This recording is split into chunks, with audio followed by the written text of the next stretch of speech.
Setelah kejadian di ruang perpustakaan dan dengan kondisi Clara Howard yang sudah membaik, Halin mengatakan akan segera kembali ke rumah Dr. Bloomwood dan kembali membantu di kliniknya. Namun awalnya Clara Howard kurang setuju. Halin, ini seharusnya menjadi rumah bagimu juga, dan merawatku apakah bukan menjadi tugas juga bagimu? Ucap neneknya saat Halin berada di sampingnya dan akan berpamitan. Keluarga paman sudah sangat baik padaku, nenek juga, tapi aku tidak bisa tinggal di sini terus. Aku akan tetap sering mengunjungi dan memeriksa kondisi nenek. Baiklah, kau yang tahu apa yang terbaik untukmu, tapi kau harus sering datang ke sini. Akhirnya Clara Howard mengalah. Helen mengangguk. Setelah berkemas dengan membawa pakaian-pakaian, dia akhirnya pergi meninggalkan Casa Mansion. Helen berpamitan pada seluruh keluarga dan pergi kembali ke rumah Dr. Bloomwood. Sampai di sana, Rose menyambut dengan bahagia. Rumah ini terasa sepi tanpamu, sambut Rose. Bagaimana klinik selama ini? Apakah dokter masih bisa mengatasi? Iya, kebetulan ada bantuan dari perawat senior yang sudah mulai sakit-sakitan itu. Sekarang pun dia harus beristirahat di rumahnya. Untung kau sudah kembali. Sebelumnya saat Helen merawat neneknya di Casa Mansion, Rose telah menceritakan kejadian yang pernah dilihatnya dan pembicaraan dengan Helen tentang kisahnya bersama Edward Rooney. Dr. Bloomwood terkejut, namun dia tidak bisa melakukan apa-apa.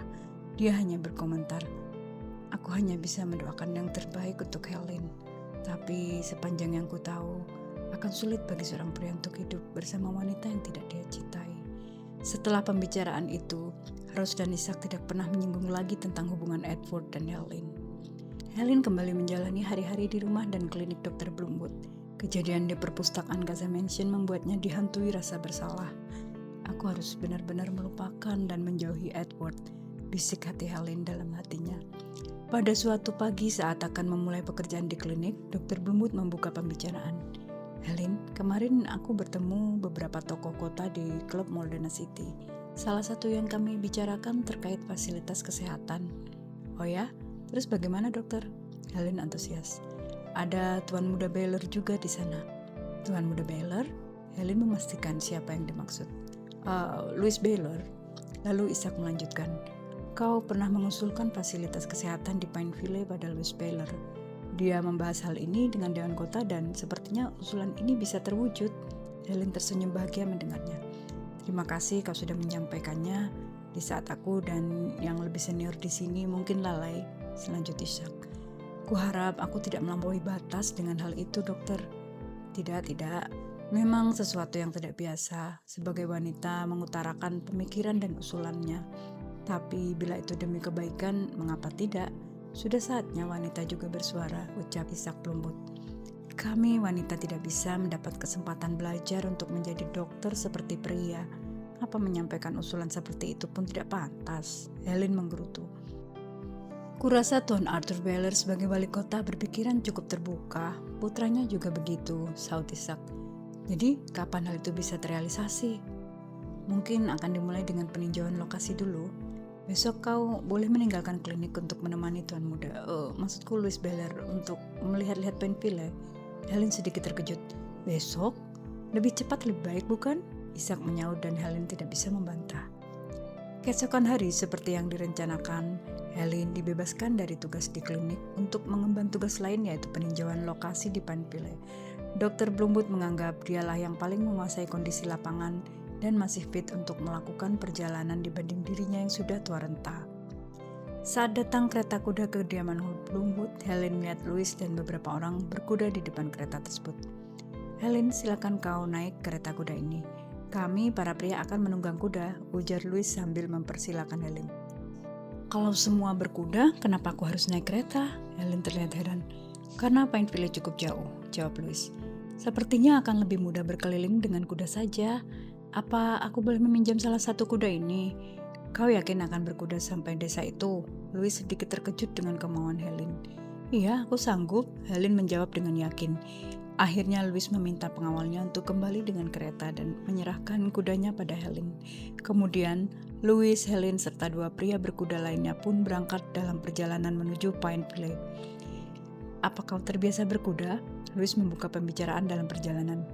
"Dulu saat ayahku masih ada. Tapi kau masih terlihat penunggang yang hebat. Iya, aku belajar sejak kecil dan sering berkuda keliling danau bersama ayahku.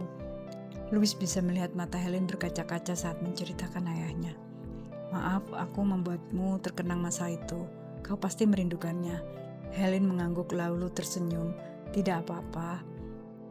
Setelah beberapa jam perjalanan diselingi istirahat sambil melihat pemandangan indah, akhirnya rombongan tersebut sampai di Pineville, desa yang cukup indah dengan bangunan rumah tua. Terlihat blok berisi rumah-rumah kalangan yang cukup berada di Pineville.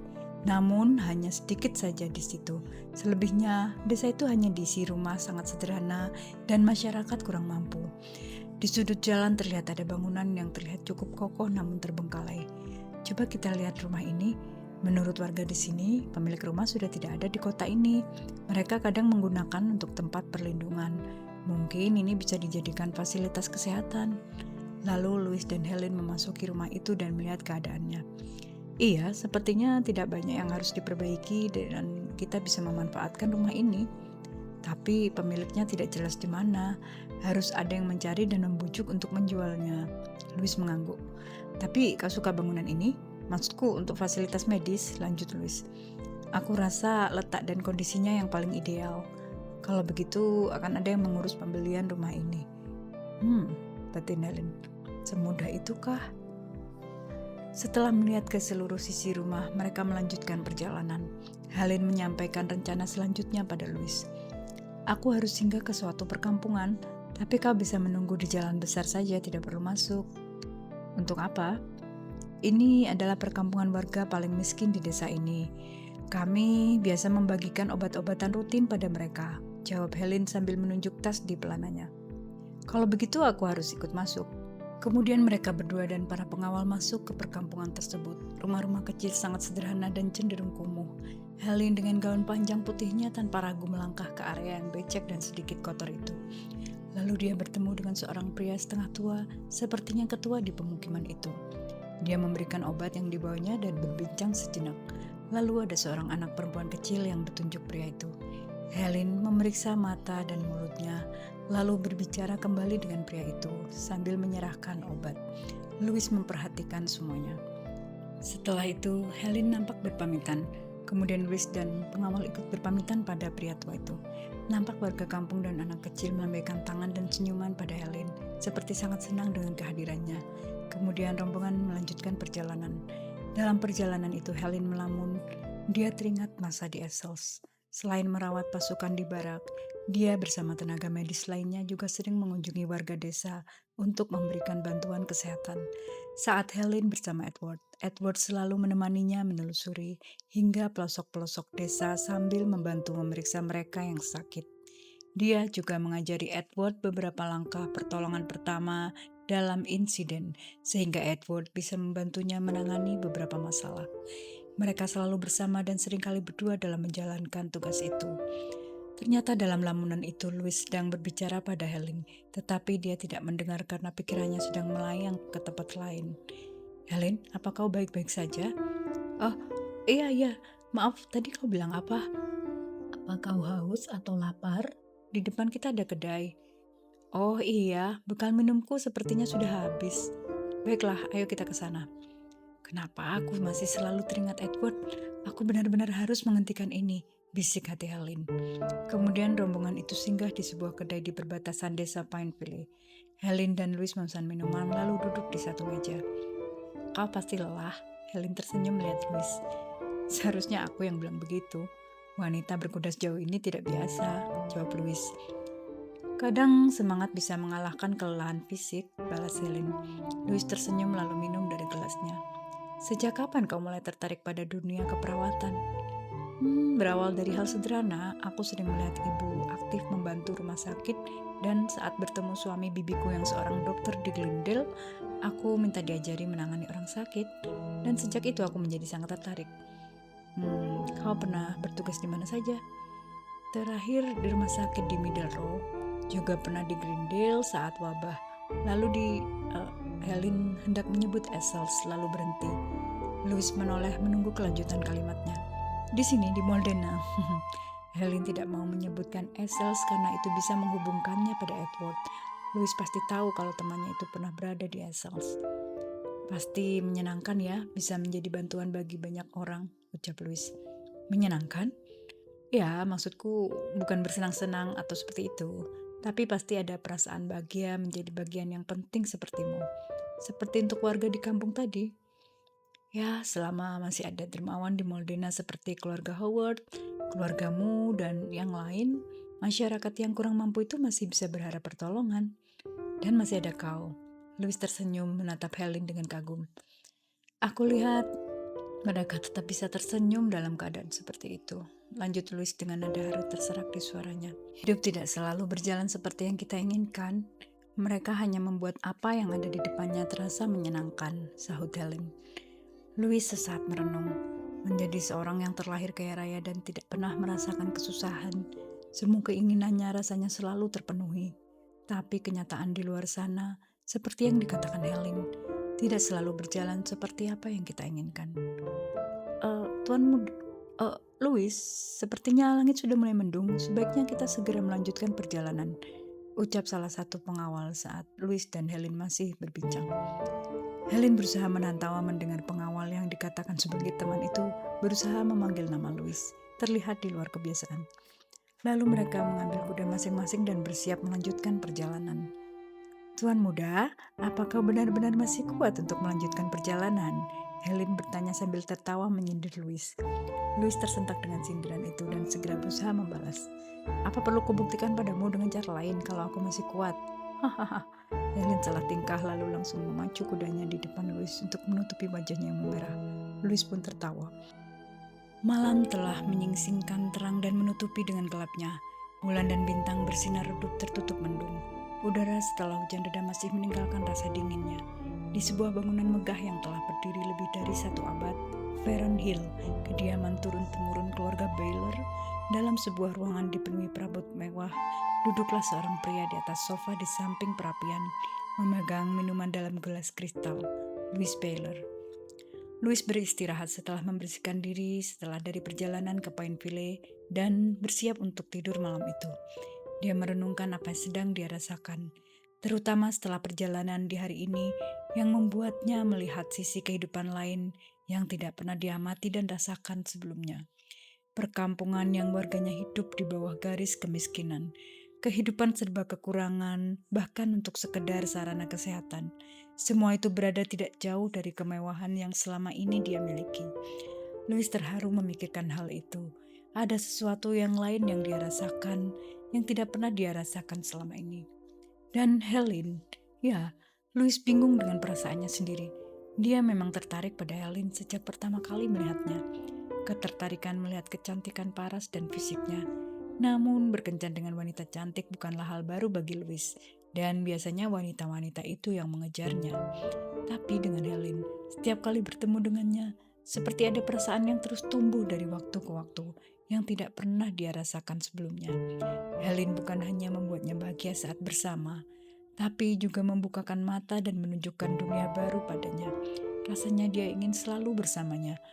Namun bagi Louis, Helen seperti menanggapinya seperti teman biasa dan kadang terkesan menghindarinya. Hati Louis bergetar setiap mengingat Helen. Pada suatu hari saat aktivitas pekerja kantor selesai, para lelaki kelas atas berkumpul di klub Moldena City. Tampak para lelaki sedang berkumpul bersama dalam kelompoknya. Di salah satu sudut terlihat Louis, Eric, Edward, Mark, Philip, dan yang lain.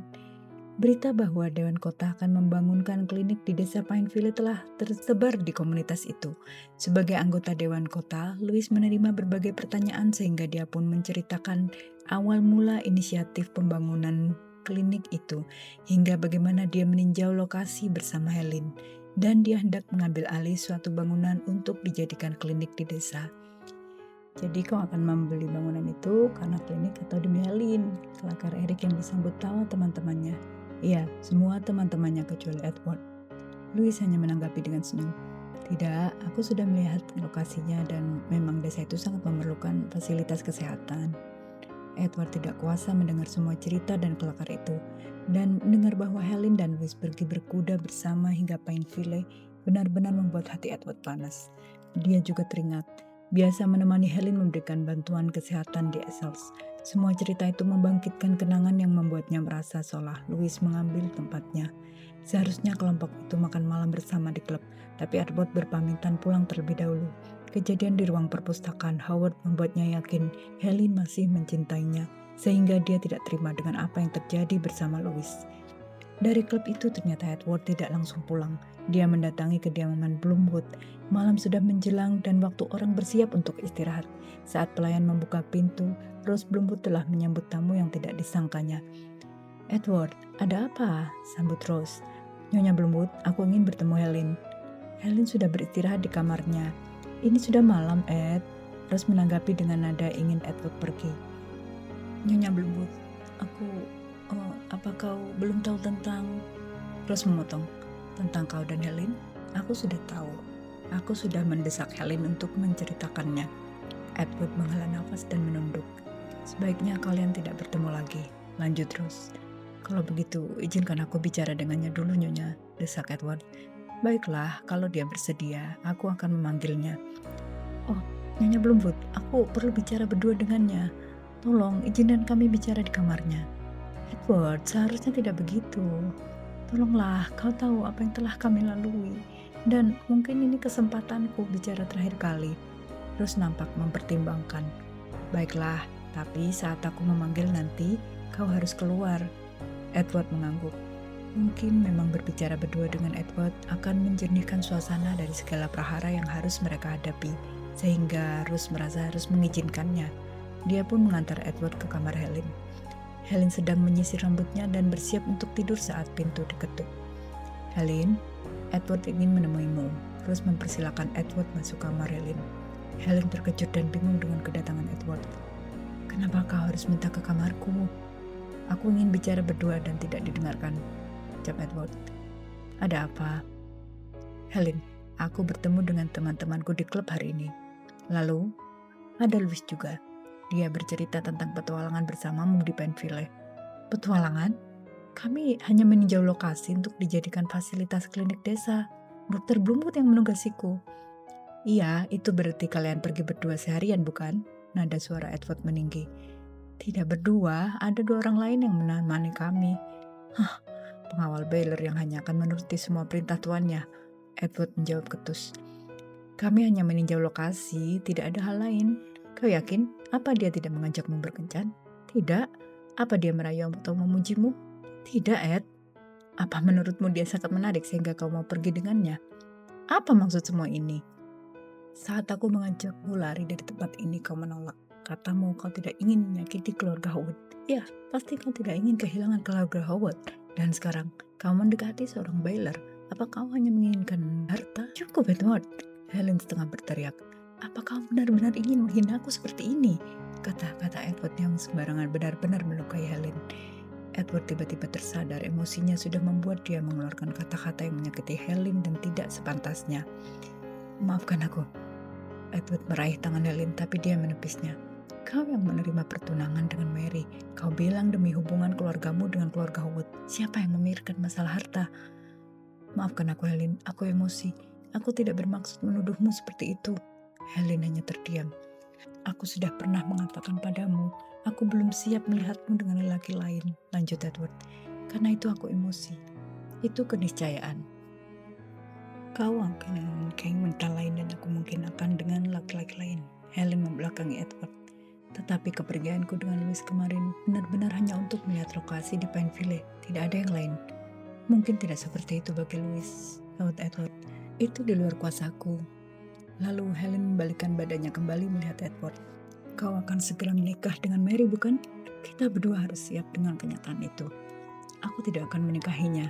Dan ini semua akan berakhir kalau kau mau pergi bersamaku. Kita bisa tinggal di Middle Row." Edward menggenggam tangan Helen. "Ed, tolong berpikirlah dengan jernih. Seandainya kita lari, mungkin Paman James akan memburumu dan membuat perhitungan. Denganku juga. Apa kita harus hidup dalam keadaan begitu?" Edward terdiam sejenak berpikir bahwa yang dikatakan Helen memang bisa menjadi kenyataan. Dan bila itu terjadi, dia bukan membuat Helen bahagia, tapi membuatnya sengsara.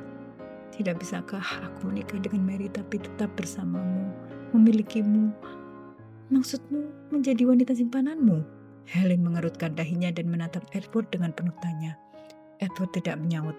Dia tahu Helen tidak akan menerima hal itu dan itu tidak adil baginya. Edward merasa putus asa. Dia membalikkan tubuhnya dan memukulkan tangannya yang mengepal ke dinding hingga punggung tangannya terluka. Helen ketakutan. Dia berusaha menenangkan Edward. Dia peluk pinggang Edward dari belakang. Mari kita akhiri ini baik-baik. Mungkin akan tetap ada rasa cinta di hati kita. Itu memang tidak akan hilang dengan mudah. Tapi kita harus melanjutkan hidup. Kau harus menikahi Mary apapun yang kau rasakan di hatimu.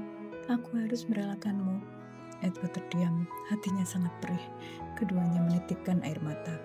Lalu Edward membalikkan badannya memeluk Helen. Baiklah, demi kau. Tapi tolong katakan sekali lagi, aku tidak akan menikahi Mary bila kau katakan jangan. Tapi aku akan menikahinya untuk memenuhi permintaanmu dan mengakhiri hubungan kita ini meskipun dalam hati aku tidak ingin kau memintanya. Helen sesaat terdiam, menahan perasaannya, lalu menguatkan hati untuk berkata, Ed, dengan segala sesal dan rasa yang membuat dadaku sesak, aku harus memintamu mengakhiri hubungan kita dan menikahi Mary. Edward harus merelakan semua mimpi indahnya berakhir saat itu juga. Begitupun dengan Helen. Meskipun Helen sudah lebih siap karena sudah menata hatinya, tapi ini bukan hal yang mudah.